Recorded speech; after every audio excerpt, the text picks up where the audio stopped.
All right, hello and welcome to our UC Berkeley virtual campus visit on this beautiful Monday afternoon. We are so excited to have you here today and to show you what Berkeley is like. Before we get started, a little introduction about myself. My name is Celine and I use the she, her, hers pronoun series. I am coming to you from Fremont, California, and here at Cal, I'm studying sociology and cognitive science with a minor in data science. So if you have any questions about that, feel free to put that in the Q&A function below. And just some housekeeping before we get started with the tour. This is an hour-long presentation in total. It's going to consist of a 45-minute slideshow in the beginning, and then we will end with a Q&A with all of the questions that you ask in the Q&A function below. Feel free to type any and all questions that you may have. We have a whole group of excited campus ambassadors ready to answer your questions for you. There will also be polls that will be popping up throughout the presentation. Please answer these so that we can see who you are, where you're coming from, and how we can tailor this tour more towards you. Do not worry if you miss any part of this tour for any reason. We also have different recorded versions available on our website for you to refer to. This is a campus overview fully from the student perspective, which means that there is no admissions or financial aid information. But if you would like to sign up for a separate admissions presentation, you can do so at admissions.berkeley.edu/visit. And finally, like I said, we will be ending with a Q&A, so please ask all the questions that you have down below. But with that, I will go ahead and let Stacey and Bridget take it away. Hello, everyone, and thank you so much for joining us today on this virtual visit. My name is Bridget. I'll be one of your virtual tour guides today. I use the she, her, hers pronouns, and I'm from Valley Center, California, which is a very small town in San Diego. But I'm officially back in Berkeley for the second semester. I'm so excited to be back here. It's such an amazing place. I'm a sophomore this year, double majoring in philosophy and rhetoric. So if you have any questions about double majoring, please send them my way. It's the best decision I've made. And other than working as a campus ambassador, I am the director of security for the UC Rally Committee, which is a spirit group here on campus.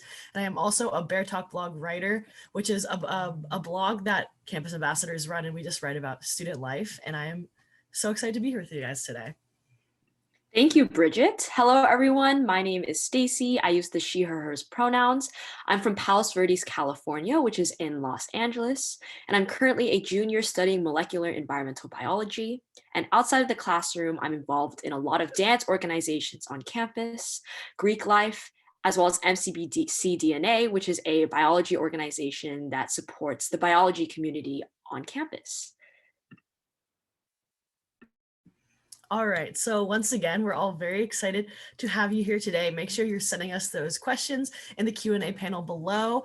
You should see a poll popping up right now asking who you are. We want to know if you're in high school, if you're a prospective transfer student, what you might be doing now.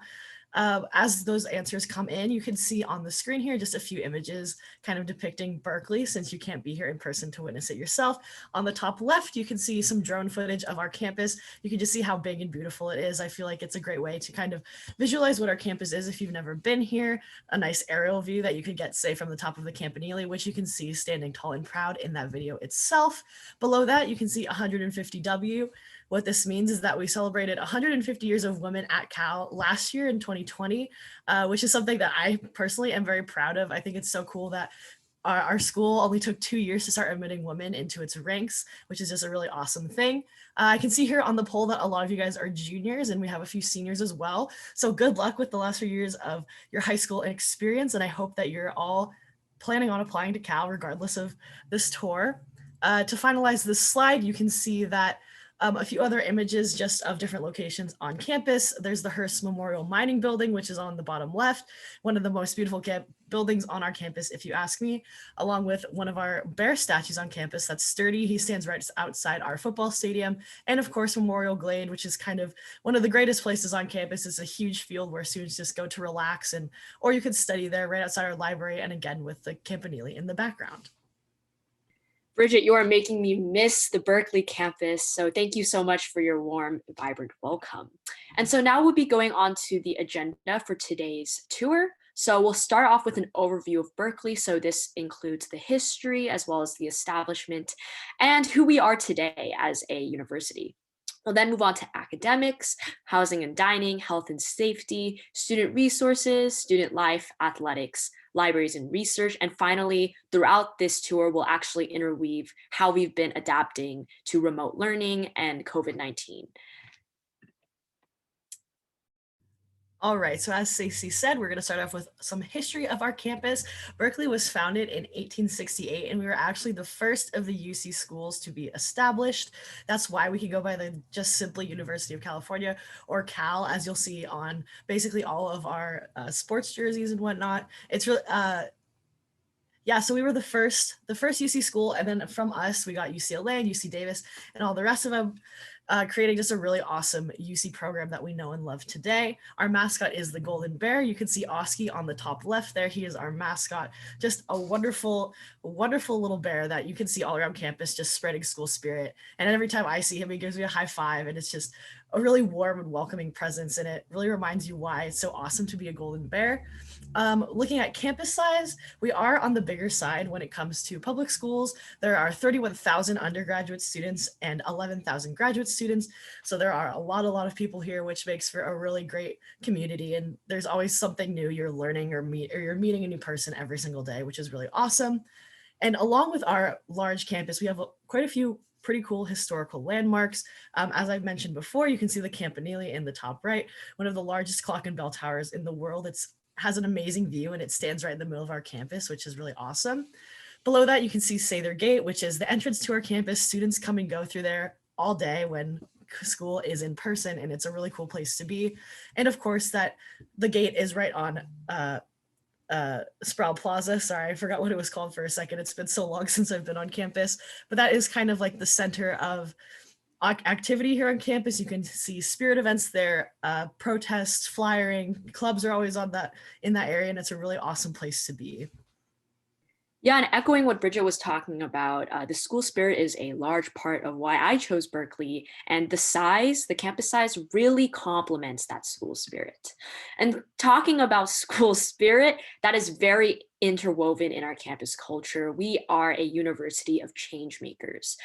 This resonates from a historical event that happened in 1960s, the free speech movement, where a student named Mario Savio led a group of students to protest against the administration to allow students to have free speech.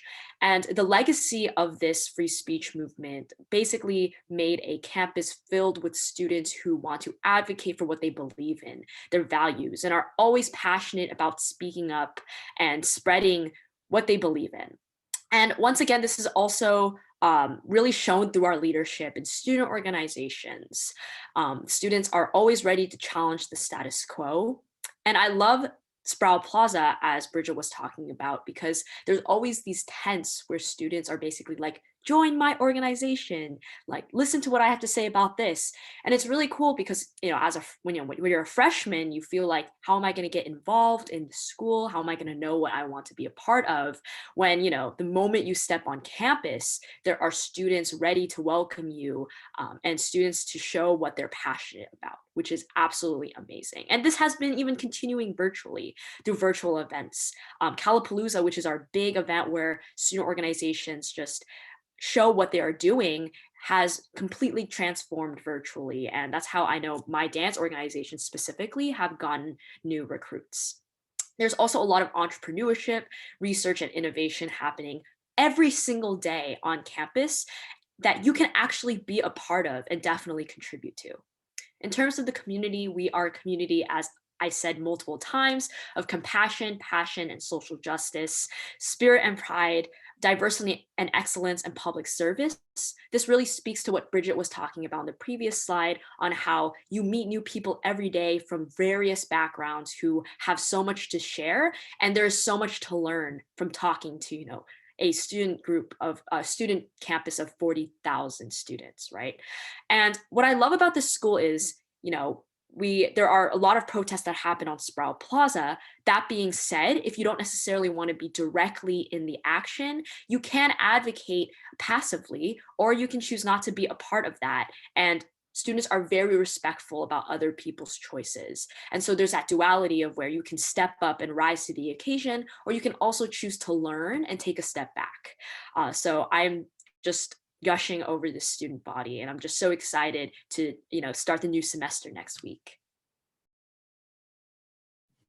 Yeah, so Stacey really eloquently described everything that has regarding our community, basically. And what's really cool about our community, as we touched on already, is that a lot is still happening regardless of being online and kind of moving into that virtual space.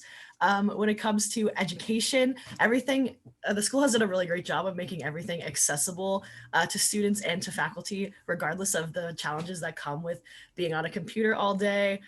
There are a lot of great programs that help the students have access to technology and making sure that everyone can be on Zoom when they need to and get all the help that they need, regardless of whatever their circumstances may be. When it comes to COVID research, there's a lot of cool things happening there as well. There's a lot of trial testing going on. I'm actually going to get a COVID test directly after this tour. You can just go over to the recreational sports facility, which we'll talk about later, or you can go up to California Memorial Stadium and you stick that swab up your nose and get tested. Not only does that make sure that you're staying safe, but it also helps the school kind of develop their research and kind of help to try to figure out like what's going on and what the best course of action is. So that there's a lot of biological, cultural, and economic impact because of COVID, and Berkeley does a really great job of acknowledging that and doing their best to kind of help out wherever they need to be. And through all of this, there's still a lot of advocacy and social justice going on. With the political state of our nation, Berkeley does a great job of keeping its students informed and kind of up to date on everything that they may need to know or what may be happening. And through all that, we've been resilient, and I think it's really admirable to see our campus come together from across the world and still stand hand in hand regardless of being separated from one another. So now we're going to move on to academics. There are 5 undergraduate colleges: the College of Letters and Science, the Rouser College of Natural Resources, the College of Environmental Design, the College of Chemistry, and the College of Engineering. Now we're going to go into each of these colleges individually and give you the information that you do need. But I do want to start out by saying that transferring between these colleges is totally possible, but can be a little bit difficult at times, specifically looking at the colleges of chemistry and engineering. Those are some very, very competitive schools, and it can be difficult to transfer into them. So if you are looking at those 2 colleges, I would suggest applying to them directly and then transferring out if you decide it's not for you. It can be a little bit easier to get into those colleges if you apply directly versus trying to transfer into them. But regardless of that, it is possible and it's totally doable. So you don't need to have a very solid idea of what you want to pursue here at Berkeley. If you don't stress out about trying to figure that out before you even get here. You have all the time in the world to figure that out. And before we move on to the colleges, we sent out a poll asking what you're interested in. I see it's pretty well divided. Biological sciences taking the lead, but I'm glad that we have an audience of very different interests, and I hope that we answer all the questions that you may have. Yay, biological sciences, which is what I am majoring in. So yay. Great. So now we'll actually be going on to the College of Letters and Science. And before I actually do this, I would like to also stress that once again, changing majors is something that happens all the time at UC Berkeley. And actually in a lot of colleges, like I was first an environmental science major and I am now a different major. So do not worry if you are unsure when you enter college, because that is very common. And so the first college is the College of Letters and Science, which actually has 3/4 of the undergraduate population. And that is because the majority of majors fall under this college. Bridget is a student in the College of Letters and Science as well. So if you do have any specific questions you want to ask her about her experience in it, you could definitely do that. So in the college, there are 5 divisions. There is arts and humanities, biological sciences, mathematical and physical sciences, social sciences, and undergraduate studies. So this ranges from a large pool of majors, 80+ majors, from arts and humanities all the way to the sciences. And 17 out of the 25 Nobel Prizes that UC Berkeley has won actually were professors in this specific college. I know personally, I've had the honor of having Professor Jennifer Doudna as a professor just a year ago, and she was in the department for molecular and cellular biology. So it's really cool how you get to actually be taught by some of these Nobel Prize winners. Yeah, I have to say that the College of Letters and Science is the best. I might be kind of biased, but a close runner-up here is the College of Natural Resources. Stacey is definitely agreeing with me. So the College of Natural Resources, the Rouser College of Natural Resources, it was actually just renamed, which is why I always forget to tag in that first part. But it is an environmentally focused college. They have biological sciences, nutrition and toxicology, ecosystem management, interdisciplinary studies, social sciences, and economics and policy. They're all about sustainability and social justice, seeing the bigger picture and making a better world, which I think is super cool. It's very important to think about the environment and our impact on it as a younger generation. And the Rouser College of Natural Resources, a really great place to be if you want to focus on that. I took a few classes in this college and they were definitely very interesting. I learned about earthquakes and also nutrition, and somehow I ended up applying my earthquake studies to my day-to-day life more than I have my nutrition studies, which probably says a lot more about me than I initially thought it did. But regardless of that, it's a really cool place to be. As you can see on the bottom right, that is Li Ka-shing, one of the College of Natural Resources buildings, and it's probably my favorite building on campus. I just love the energy there. All the students are very aware of their surroundings and excited to be there, and it's just a super cool college. While it's on the smaller side, it's a really great community and an awesome place to be if you want to study stuff like that. Yes, I am in the Rouser College of Natural Resources. So I'm a little biased. I think it's the best college. Anyway, but yes, Li Ka-shing is a beautiful building, and just the area around it is just I love hanging out there with my friends, even if we don't have classes there, because it's just such a beautiful place on campus. And so the next college we're going into is the College of Environmental Design, which is actually our smallest college with around 650 students.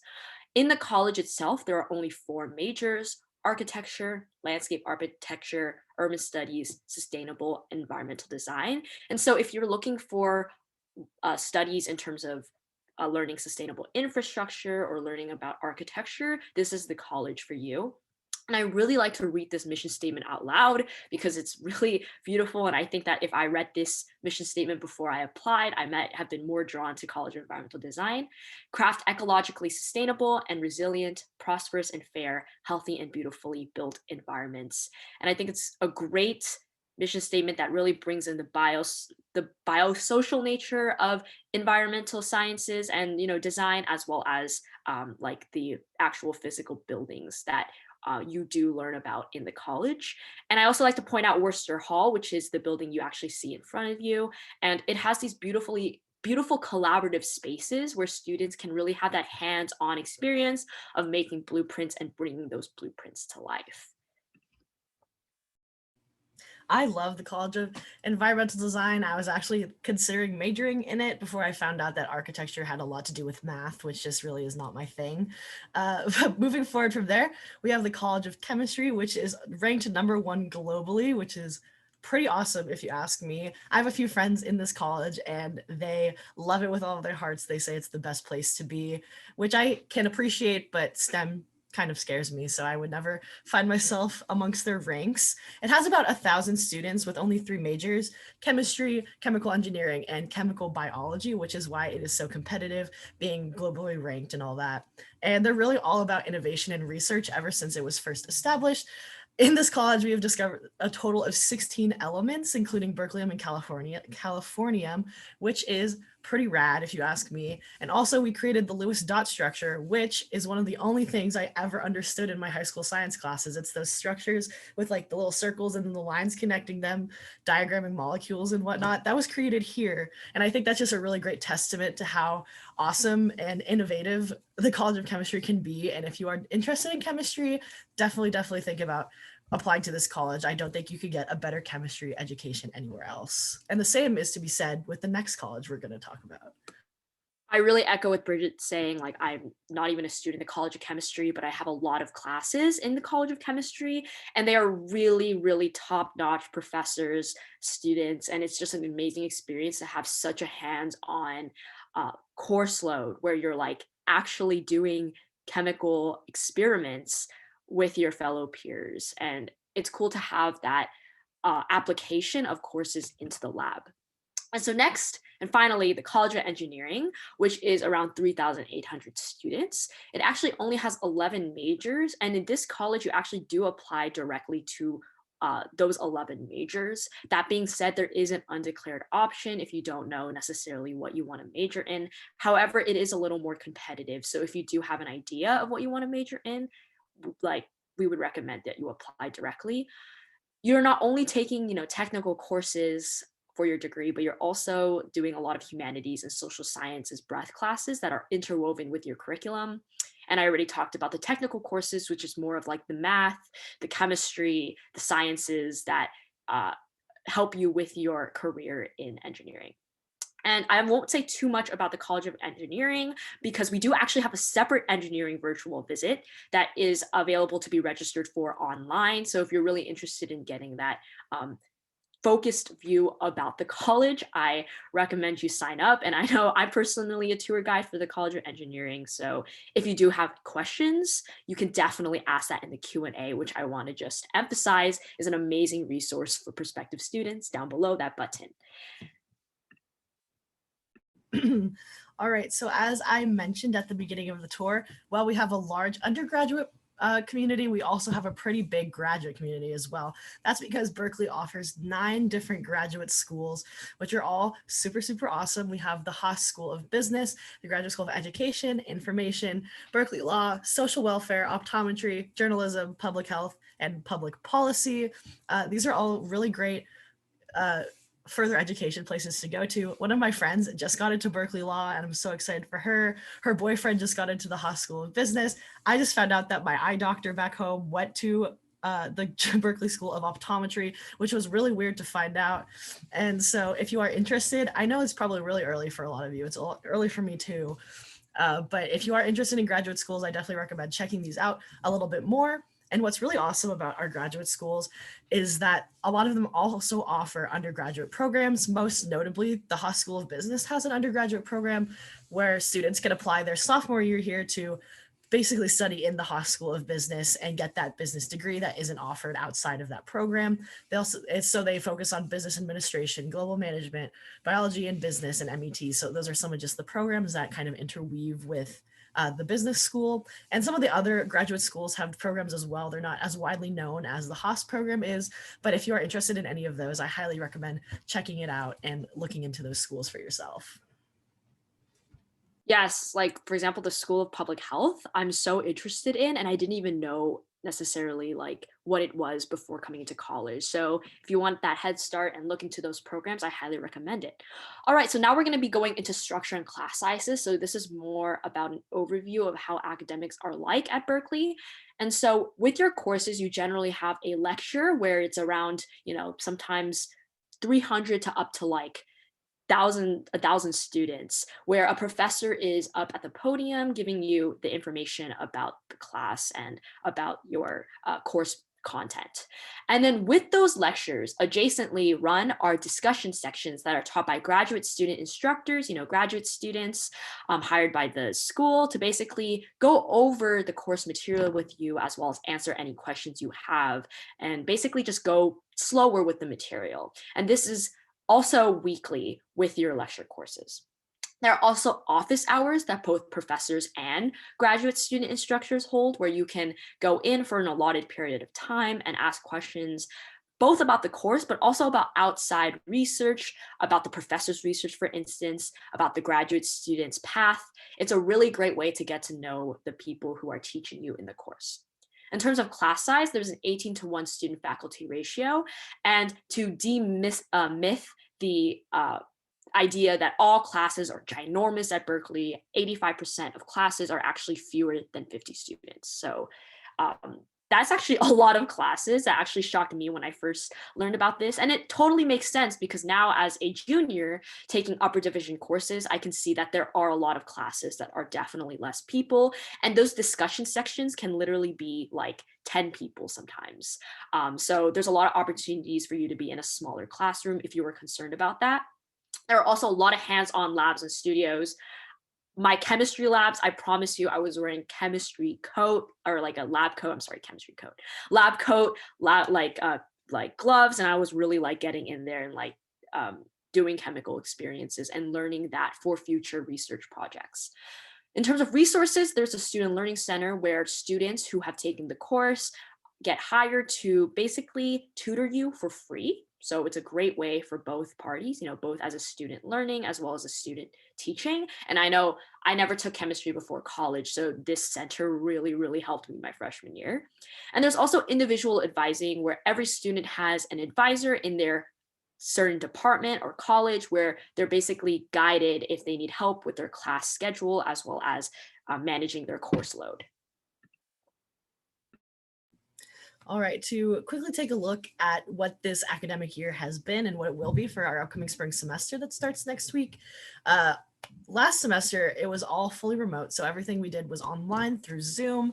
This upcoming semester, we are starting out fully remote, but there are goals to move to a hybridization system where half of the classes are in person and some days online, some in person, going back and forth, trying to transition back into what a normal school year used to look like. When it comes to that academic experience, as we've kind of talked about here and there, we are all on Zoom, which is what we're currently using. I'm sure all of you high school students know exactly what Zoom is. And we go back, some classes have a synchronous program and other have an asynchronous program. Basically what this means is that some classes are live at the same time every day, like a normal class would be, whereas other classes are pre-recorded and students can kind of watch them whenever they have the time to. I definitely prefer the synchronous version of learning. It keeps me motivated and kind of responsible for what I have to get done. I don't think I could do fully asynchronous learning. And if that's something that you're doing, I admire you for that. I really could never. And then there are still so many resources, like Stacey talked about the Student Learning Center, and also there's drop-in tutoring, and all of this stuff is all virtual. So students still have access to it regardless of not being here in person, which is really amazing. I really applaud our faculty and the staff for remaining resilient through these trying times and making sure that the Berkeley education is still up to the standard of what it was before. It's really amazing that I could click a link or a button and just meet my professor, just straight away, just by pressing a button. So it has been really cool, and I do applaud the faculty and staff as well as the students. A lot of students, it's a really tough time, but everyone is really trying their best and are being very lenient towards these trying times. So now we're gonna actually move into housing and dining, and a poll just popped up, perfect timing. Where are you joining us from? I wanna see where everyone is from. And so while you're completing that, I'll go into some of the overarching details for housing. So there are residential hall and suites, basically ranging from all locations around campus. When you do fill out your housing application, you do choose which resident hall or suite you want to be a part of. There's actually 7 residential halls that are throughout campus. So depending on what you're studying, you can choose, I want to be close in proximity to this part of campus, etc. And when you're filling out the housing application, freshmen do get priority. Basically, you put your top 5 choices and you can get priority based on your top choices. I know I literally got my first choice when I filled out my housing application. In terms of resources in residential halls, there are resident assistants who are there to help you and support you. They are fellow students who are maybe juniors or seniors and sometimes even sophomores who are there to be your sibling and just help you out when you're transitioning into college life. I know personally my resident assistant, she was like my mother. I loved her so much. She was a great person, and she really helped me when I was figuring out who I was in terms of my identity my freshman year. We have theme programs, which are programs that are specific towards a person's identity. So if you wanted to live with students who you can identify with, so we have LGBTQT plus theme program, we have an African American theme program, so a bunch of different theme programs that you could be a part of. There's also common areas where you can mingle with other students who live in your residential hall. And with your housing plan, you also get a meal plan that you can use in all dining halls. And this can range. You can, get the standard meal plan, which is 12 swipes a week. You can get the deluxe one, which I think maybe even unlimited. So there's just different plans you can include. And during COVID-19, you must be thinking, how has that changed? Now everyone gets a single room, face masks are required outside of the room, and there's also social pods, which is a group of students that you generally can hang out with freely in your common area, just to make sure that COVID-19 does not spread extensively. And looking at the poll results, we see that the majority of you are from the East Coast. Really amazing. I have some friends from the East Coast, so thank you for joining us today. And we have some other people around the nation as well. Great. Yeah, Stacey did a really great job of kind of describing your first year living in the dorms experience. Being a freshman last year, having that experience cut short was kind of sad, but you know, it's all okay in the end. I had a taste of having a dorm room to myself, which was just a wild experience. It was my first time ever having my own room, and I had 3 beds that I could do whatever I wanted with. So if you are looking to live on campus, it's definitely still possible. And to reiterate, freshmen do get priority. However, transfer and continuing students can apply for housing as well. There are a lot of really great options, whether that be on-campus housing. There are apartments that are offered through the campus that are similar to the dorms, except that it's apartment style and you have a little bit more freedom than you would have had in the dorms. There's the International House, or the I House, which is where a lot of international students end up living. I just recently found out that you don't have to be an international student to live there. I don't know why I just assumed that, but it's a really cool building up by the Memorial Stadium. One of my friends is actually an RA up there, and she says that it's a really, really great place to be. And the international student community up there is a really strong one. So that's pretty cool. There are also affiliated properties and off-campus apartments. I live in an off-campus apartment, which was very intimidating at first, especially as I have never had to find my own housing before, but it worked out pretty well, I would say. And if you're interested in off-campus housing, please send in some questions. I know that a lot of ambassadors have gone through the experience of finding their own apartment, and we can answer those questions for you. There's also co-op housing, which is a very reasonably priced alternative if you are concerned about the cost of living in the Bay Area, which is a very valid concern, but you don't want to be in any on-campus housing. You can go to the co-ops where you pay a little bit less, but then you put in like some manual labor to take care of the house and cook and clean, and you have that little community that's working together to make sure that everything stays in tip-top shape. And of course, there's also Greek housing. You can join a sorority or a frat, which also is a really amazing community, and that's a good place to get some housing as well. If you are a horrendous cook, such as I am, you can still offer a meal plan if you don't live on campus. This will give you accessibility to the dining halls and also the different places on campus where you can spend those flex dollars that we have. And if you are planning on applying to Berkeley, which I'm going to assume that all of you are planning on it, definitely check out housing before you kind of get into that whole area, that whole part of like trying to figure out where you want to live, because it's good to know and understand what all of your options are. And you can go to housing.berkeley.edu to kind of get a bigger picture on anything that we might have forgotten to tell you. Thank you. That was very informative, very helpful. I wish I heard what you said, Bridget, before I came to UC Berkeley. All right, so now we're going to move on to some health and safety, which is very, very important during this time. So I'll let you know some of the resources we have accessible to students. There is the building called the Tang Center, which is like the hub for students and health services. So for example, there is urgent care in the Tang Center, primary care, physical therapy. And we also have our student health insurance plan, also known as SHIP, that students can opt out of if they have their own insurance plan, but they could also choose to take SHIP and basically go under the plan under the university. In terms of COVID testing and tracing, we do have free COVID testing for students available, and there is a very organized program with the Tang Center in making sure that everyone is able to get those appointments to get tested as frequently as possible, and to ensure that students who do test positive are placed in a certain place. In terms of if you have any more questions, we have our frequently asked questions, webinars, and tips that are available virtually through the Tang Center website.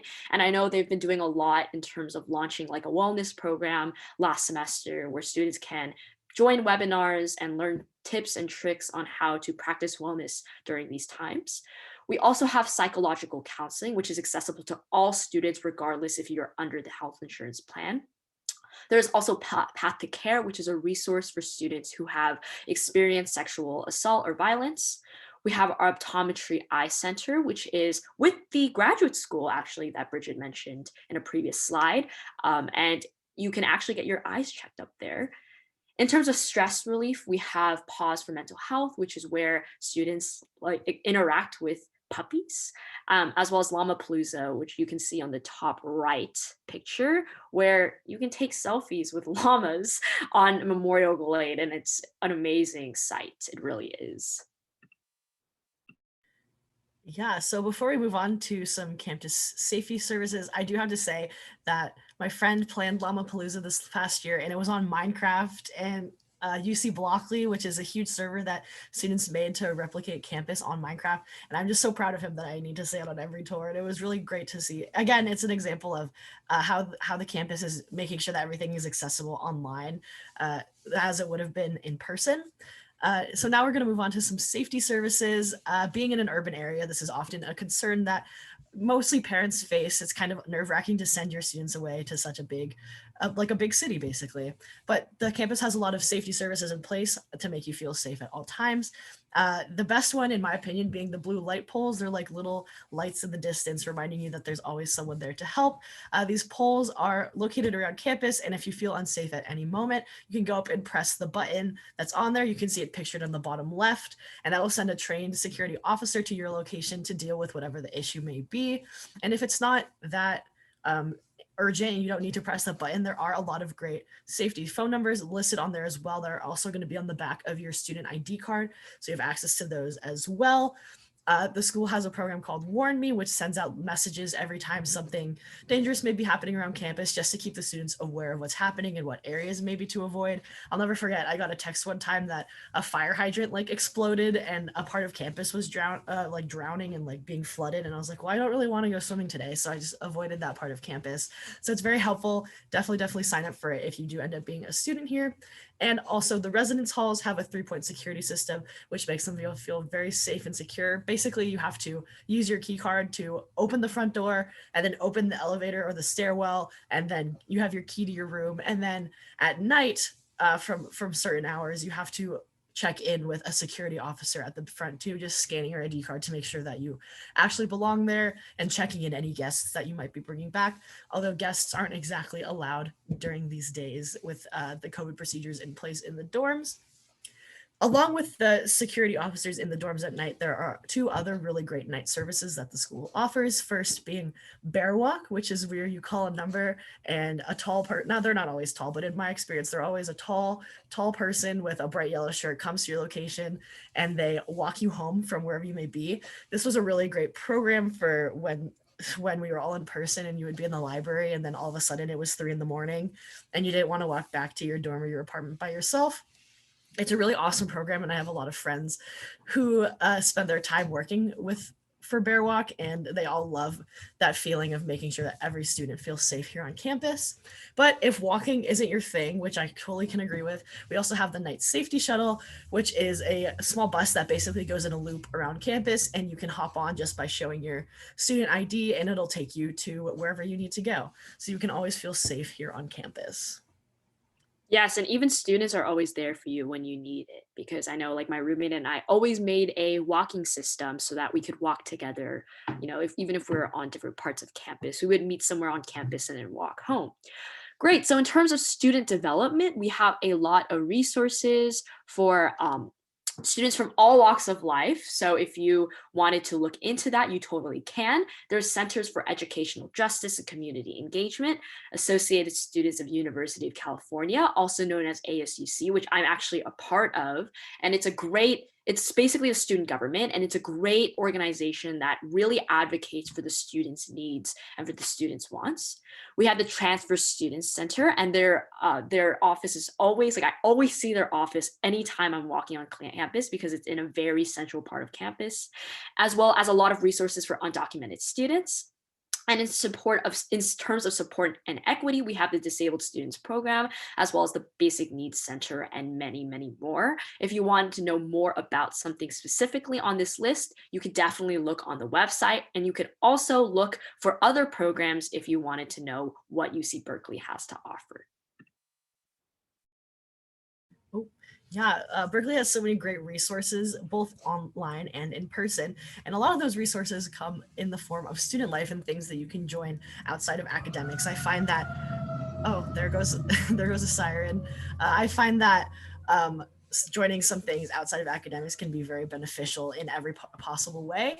There are over 1,000 registered student organizations here on campus, ranging from volunteer work to spirit groups like the UC Rally Committee to Greek life to anything you could possibly want. Some of those organizations include volunteering. You can also get employed through the campus. Working as a campus ambassador is the best job that you could possibly have, but there are a lot of great employment opportunities as well as internship opportunities. Being in the Bay Area, we have access to the entire Bay plus San Francisco plus the Silicon Valley. So there are always really great opportunities that you can kind of get involved with. The Career Center is a great place to go if you are looking for anything like that. They help with internships and employment during and post-college experience. And it's just an invaluable resource that we have to add to the list of resources that Berkeley offers its students. To continue with student life, we also have our study abroad program, which is very, very popular. Unfortunately, it has been canceled this past year due to COVID-19, but hopefully soon it will be coming back. I have a lot of friends who did get to go on study abroad in their years past, and they said that it's just an amazing experience, and I definitely recommend checking it out if that is something that you are interested in. And of course, if you don't really want to explore the entire world, you can just explore the Bay Area. There's a lot of really cool things to do here. Again, Berkeley is in such it's in the perfect place. Everywhere you go, there's something new and exciting and a new opportunity or a new adventure. And that's just one of the many great things about living in the Bay. I totally agree. And also, fun fact, there's virtual study abroad, which I know some people who have done for like practice with language and basically getting an internship, international internship. So there's also that option. In terms of remote building community remotely, there's been so many ways to engage with students virtually. I promise you, lots of social media networks, whether this be on Facebook, whether this be on Instagram, whether this be on Minecraft, lots of different ways. Student groups and clubs are still continuing. Every single club I've been in is continuing virtually with social hours as well as online adaptations to student clubs. It's happening. There's also department webinars where you can develop professional and personal skills. Lots of guest lecturers, really cool guest lecturers. I know one club recently brought Dylan O'Brien to speak virtually, which is really amazing. There's also Golden Bear orientation, which are for first year students as well as transfer students, where you're basically learning more about the campus. It's like the orientation before you go into the school. And there's a lot of advising, preparation, and networking, and that's definitely continuing virtually. All right, to talk a little bit about athletics, we are a D1 school, Division I, so we are competing up there, which is honestly one of my favorite things. I am so invested, specifically in our football team. But if you are interested in continuing whatever sport you may have been playing in high school, but you aren't exactly on that D1 level, there are still some options for you. You can join a club team, which is where you're still representing our school. You still have the Cal logo on your jersey, and you have to try out and go through that whole process. And then it's not as national as the D1 level, but it's still pretty competitive and high prestige. But if you just want to kind of have fun and just keep your exercise up, you can join Intramural Sports. IM sports are very popular. It's where you can make a team with your friends and just compete against other students here. You're not traveling to go anywhere else necessarily. I had a group of friends who played flag football last year, and they lost every single game, actually every single game, but they said that they had the most fun, and it's just a great way to kind of get involved with and meet new people and stay active and just have fun with your friends.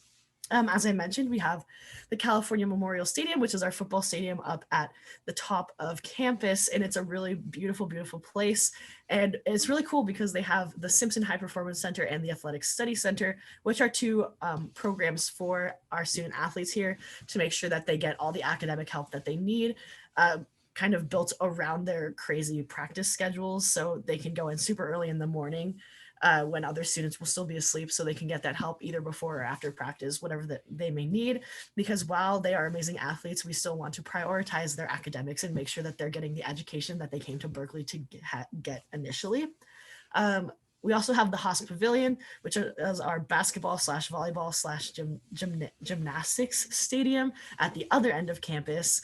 And it's one of my favorite places to go. It's also connected to the recreational sports facility, the RSF, which I mentioned at the beginning of the tour, which is a giant gym that's open to all of the students. It is so overwhelmingly big, and I regret not utilizing it my first year, but it's a really great place to go to just stay fit. A lot of IM and club sports will meet and practice there, and you have access to it as a Berkeley student without having to pay or anything, which is really nice. And if I haven't impressed you enough with the athletic standing of our school, Berkeley graduates hold a total of 207 Olympic medals, which is just, I don't know, there's something about that which is just like unfathomable to me, but it's the truth, I promise. And it's really cool to see not only the academic success of our students, but also the athletic success. Yes, it's really amazing. So now we're going on to libraries and research. So we have 24 official libraries. So many places to choose to study in, so many places to find text for research with over 13 million volumes. And this is both in text as well as online.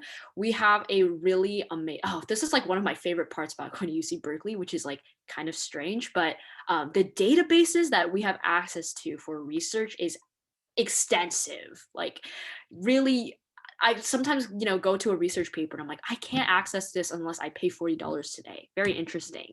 And then I use like my UC Berkeley student ID information, and then bam, I have access to that resource. Really amazing. In terms of research, we have ways you can get involved, including the undergraduate research apprenticeship program, which you actually apply to. So professors post their research and, basically saying who they're looking for to become apprentices to help contribute with the research, and you can apply through that. You can also see departmental opportunities, which are literally happening every single week. I get newsletters every week saying, this is just pages and pages of internships around the area, research opportunities on campus. Please, we need students. And before I continue, I'd also like to say a very big congratulations to the Nobel Prize winners. One is Professor Jennifer Doudna, who won the Nobel Prize in Chemistry, and Reinhard Genzel, who won the Nobel Prize for Physics. So we're very, very proud of our professors and the research that they have been doing on campus. There are so many really awesome things to highlight about UC Berkeley on these tours, and I wish we had more time to dive into every tiny little detail. But something that I now realize that I took for granted was kind of the nature that's around campus. There are the fire trails, which students can hike behind the Memorial Stadium. There's Strawberry Creek, which runs through the entirety of campus, and you can always hear the little like bubbling of the stream. There we have the Berkeley Hills, the trees, the wildlife. Squirrels are very popular here on campus, and it's just the campus, because of all of this nature, is just so beautiful, and it's a nice juxtaposition to the hustle and bustle of city life that kind of surrounds the campus, which is something that I can really appreciate. It really makes a distinction between when you're on the Berkeley campus and when you're in Berkeley, the city of Berkeley. And it's just, it feels very relaxing to kind of like step away from everything that might be kind of like making you stressed out or like clouding your mind, to kind of like experience like the niceties of nature. I grew up in a very like the opposite of a city, basically. And these little parts of campus remind me of what that was like, and it just makes it feel a little less intimidating, if you will, unless you are intimidated by very tall trees. In that case, there are a lot of them, and you might want to brace yourself. And that brings us to the conclusion of this virtual presentation. Thank you so much to both Stacey and Bridget for that wonderful slideshow. Let's head into some questions. So this first one is actually for the both of you. What parts or aspects of campus do you miss the most? We'll have Stacey go first for this one. Oh my gosh, I'm gonna just tear up a little bit because I have one really okay. So basically, there is a building on campus called Ashland Hall, where it's a hub for students. Like students are always there, first floor, second floor, third floor, fourth, like every floor, there's places to study, places to hang out, places to dance. So there's all these different like rooms that are catered for students. And personally, I lived in Ashland Hall. There was a boba shop at the first floor. Like I of course I had to live there. And I was there, like, if I'm not in my dorm, everyone knew, oh, Stacey's at Ashland Hall. And I remember it was just a great place where I could study, but also be social with my friends. And I also would meet new people there every single day. And so I really miss just, going to the third floor, going up the elevator, going to the third floor, scanning my card into cubicles, going to the place I usually go and studying there with my friends. And I know I'm not the only one, because a lot of my dancer friends really miss Eshelman Hall. So they made an Eshelman Hall Discord. And I promise you, everyone is always on the third floor channel. It's so funny how we like converted Eshelman Hall, which we all miss so much, into a virtual platform. Awesome. Yeah, I think in Echelon Hall, it's like also glass windows. So what's really cool is like at night you can see the dancers like practicing in the building. But that's awesome. Bridget, how about you? Yeah, there are so many things to miss about campus. Actually, after my COVID test, after this tour, I think I'm just gonna walk around and kind of like take in everything. But what I miss the most is also the thing I kind of hated the most about campus is the fact that we're on a giant hill. So half of the day you're walking uphill and the other half of the day you're walking downhill. And looking back, that was definitely my least favorite part about campus because it's exhausting when you're like running between classes and like trekking uphill and then all of a sudden you're like losing your balance going downhill. Maybe I'm just uncoordinated, which is probably the answer to that. But I miss it because it like gave me the exercise that I don't have anymore. And also it made me in this weird, like convoluted way, it made me feel even more like a college student. I don't know why. It doesn't really make a lot of sense, but like walking up and down, back and forth, like gave me like this sense of purpose and like kind of boosted my ego in a way that I don't necessarily get on Zoom. So it's sad to not have that, but at the same time, it's nice to not be like sweaty all the time. But that's definitely what I miss the most, having that structure of needing to be certain places at certain times and walking around all day. They say if you don't walk 5 miles a day, you're not a Berkeley student, and I think that is the truth. Yeah, no, I don't think that's weird at all. I also think maybe it's because we're tour guides, so the fact that we always had to walk all the way up to the stadium to start like getting our group and welcoming them and then bringing them back down. And we know the path and we know the campus so well. So I definitely echo that. I feel that as well. Awesome. So our next question here is for Stacey.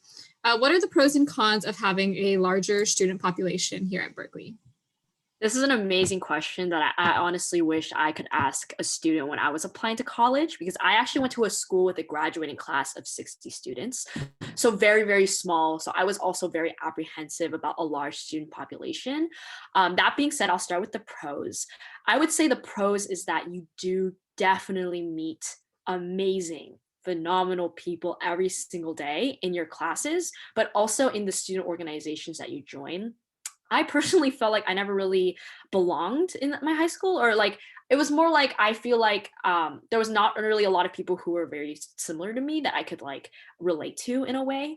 But you do not have to worry about that at this school, because there's so many students that you will find someone who has very similar passions to you. And I know personally, like as a campus ambassador, I have met a couple people who have similar interests to me that I'm like, wow, I thought I would never find someone who likes this very niche specific hobby or this niche like show, for instance. So it's been really cool to find people like that and relate to them.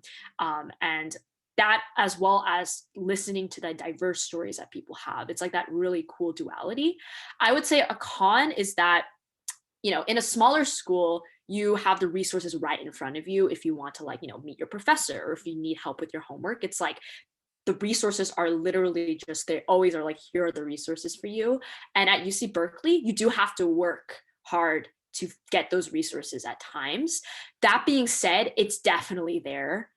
You might not seem like it's there, but I promise you, if you do look, there are so many resources there to make it feel like you're actually in a smaller school. And a little secret is that it's not as big as you think. I promise you, I see the same people sometimes on campus every single day. And I'm like, wow, like I thought this was a school of 40,000, but I guess I'm wrong.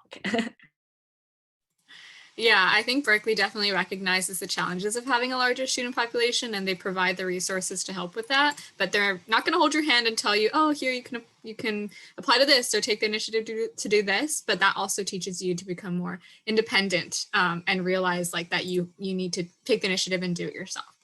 Awesome. So our next question here is for Bridget. What is the student culture like at Berkeley? Are people really serious? Are they relaxed? Is it competitive or is it collaborative? If you could touch on that a little bit. Yeah, this is a very popular question. Berkeley has a reputation for being like this toxic, cutthroat atmosphere where students are sabotaging other students' lab reports and editing people's essays behind their back and like all this crazy stuff that just doesn't happen. In my now like 5 semesters that I've been here, I've found that the culture is it changes with every class, which is attributed to the fact of such a large population. And for basically every class that I've taken, the atmosphere is just that of everyone wants to learn, which is something that I feel like not a lot of students are surrounded by, especially in high school. I feel like that's when academics really becomes like the hardest to deal with, because you're like you're starting to figure out like what you want to do and who you want to be, and then you're stuck in this school at like 7 a.m. and it's awful. But here at Berkeley, which is something that I'm very thankful for, is that every student here is so proud to be a golden bear. Everyone here, while we all kind of deal with imposter syndrome in our own way and wondering if we really do deserve it, or if like maybe there was a mistake in the admissions process that got us in here. Once that you kind of come to terms with that, you do deserve to be here. It's this really amazing culture of like students bringing each other up and helping one another and wanting to be your friend and wanting to talk to you about what you're interested in. I'm the same way with Stacey, that in high school, I really felt like I had no one to talk to, no one was really interested in what I was interested in. And then all of a sudden I'm surrounded by people who are interested in the same exact things as me.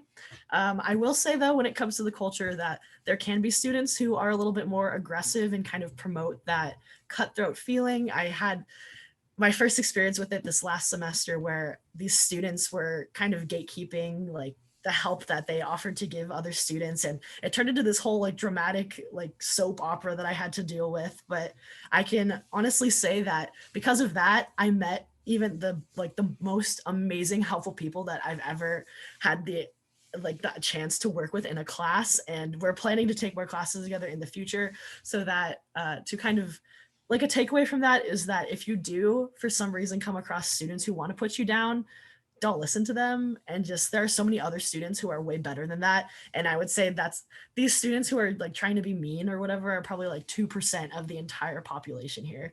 So the culture overall is really great, academically driven, but also relaxed in the way that everyone wants you to like be the best that you can be and not overwork yourself and stuff like that. Thank you so much for talking about that, Bridget. Our last question here is for the both of you again. We'll have Stacey go first and then Bridget go next. But what is your Berkeley story? Why did you choose Berkeley? And yeah, however you want to interpret your Berkeley story, you can go ahead and share. Yeah, so continuing from my previous answer, I did come from a school that was very, very small. So generally, I was looking actually more for smaller schools, private schools, rather than giant public schools. But I really wanted to stay in California, and my parents, especially like my family, wanted me to stay near the area. So I was like, okay, I'll apply to the UCs. I didn't get the opportunity to visit my schools until my admissions come back. And I was so excited to get into UC Berkeley, but I was like, I'm not sure if I would like it. So I went to UC Berkeley on a day called Cal Day, which is an event where all the students are wearing blue and gold. There's like Cal band, cheer, dance team, 6 Oskies, hundreds of tents. It's just an event that you could just picture, the giant campus being open to the public. And I found this spirit that I felt like I never experienced in my entire life growing up in a smaller town. And I was like, I have to be a part of this.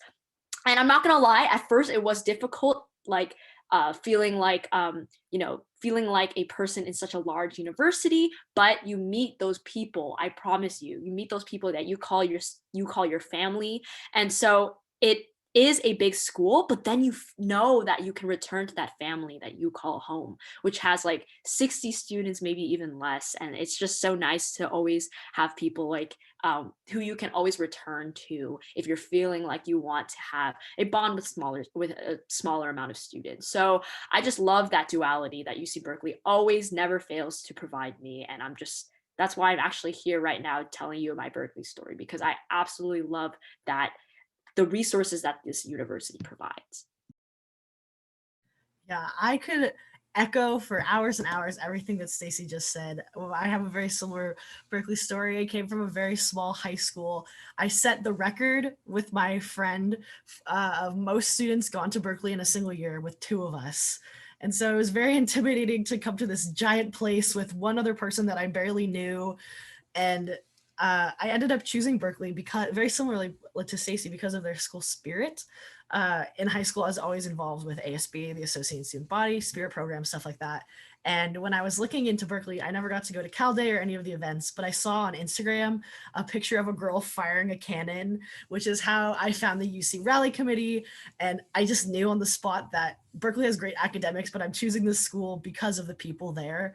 And it's just been such an amazing experience. I've met all of my best friends through the UC Rally Committee, and now all of my friends through the campus ambassador community. There's just so much to be offered here. And I think that that's one of the greatest things about Berkeley, is that if you just take a minute to like look around and take everything in, you will find exactly what you're looking for, regardless of who you are. And that is why I chose Berkeley. Thank you to the both of you for your wonderful stories. Unfortunately, this does mark the end of our presentation today, but here's a little bit more information on how you can stay connected with us. So you can follow us on Instagram and Twitter at Visit UC Berkeley. You can also email tour@berkeley.edu, and a student ambassador will answer your question for you if you did not have all of your questions answered today. We also have a blog. So the Bear Talk blog, beartalk.berkeley.edu, is a great place to look for other student perspectives and other stories like Bridget and Stacey shared today. We also have different recorded virtual visits available on our YouTube channel if you missed any part of this for any reason. You can also go to coronavirus.berkeley.edu to check out all of our COVID-19 resources and how we are functioning in the past fall and new spring semester. As we said in the beginning, we are still celebrating 150 years of woman, which is an amazing feat for Berkeley. Go to 150w.berkeley.edu to check out all of our virtual activities. We also have an admissions presentation, like I said in the beginning, if you want to sign up for that. And lastly, please visit visit.berkeley.edu to check out our other ambassador to student panels and engineering visits that our campus ambassadors also work very hard on. So with that, I want to thank you all so much for joining us today. Thank you so much for being with us. And we will go ahead and end with a very popular Berkeley phrase here with Bridget and Stacey together on 3. 1, 2, 3. Go Bears! Woo! Thank you all so much and have a great rest of your day.